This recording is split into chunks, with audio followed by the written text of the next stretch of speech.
জানেন কি রক্তবীজ মারা যাওয়ার পরও কেন যুদ্ধ থামেনি আর কেন দেবতারাও ভয়ে কেঁপে উঠেছিল?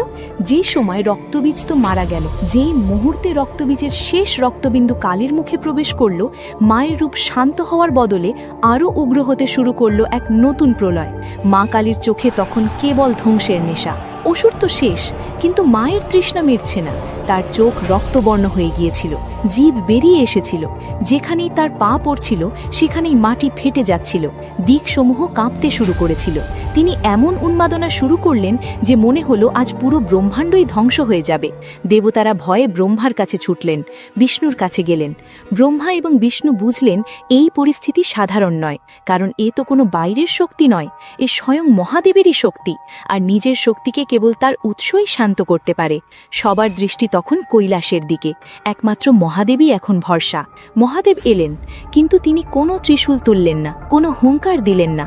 তিনি দেখলেন মা এখন যুক্তির ঊর্ধ্বে, যেখানে চেতনা কেবল ধ্বংসই চেনে। তাই প্রলয় থামাতে মহাদেব বেছে নিলেন এক অদ্ভুত পথ।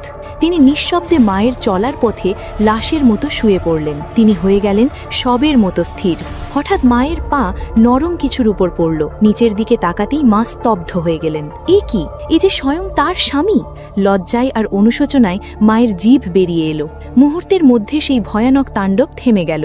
সেদিন অস্ত্র নয়, মহাদেবের প্রেম আর ধৈর্যই শান্ত করেছিল মহাকালীর প্রলয়। এরই নাম শিব ও শক্তির মিলন।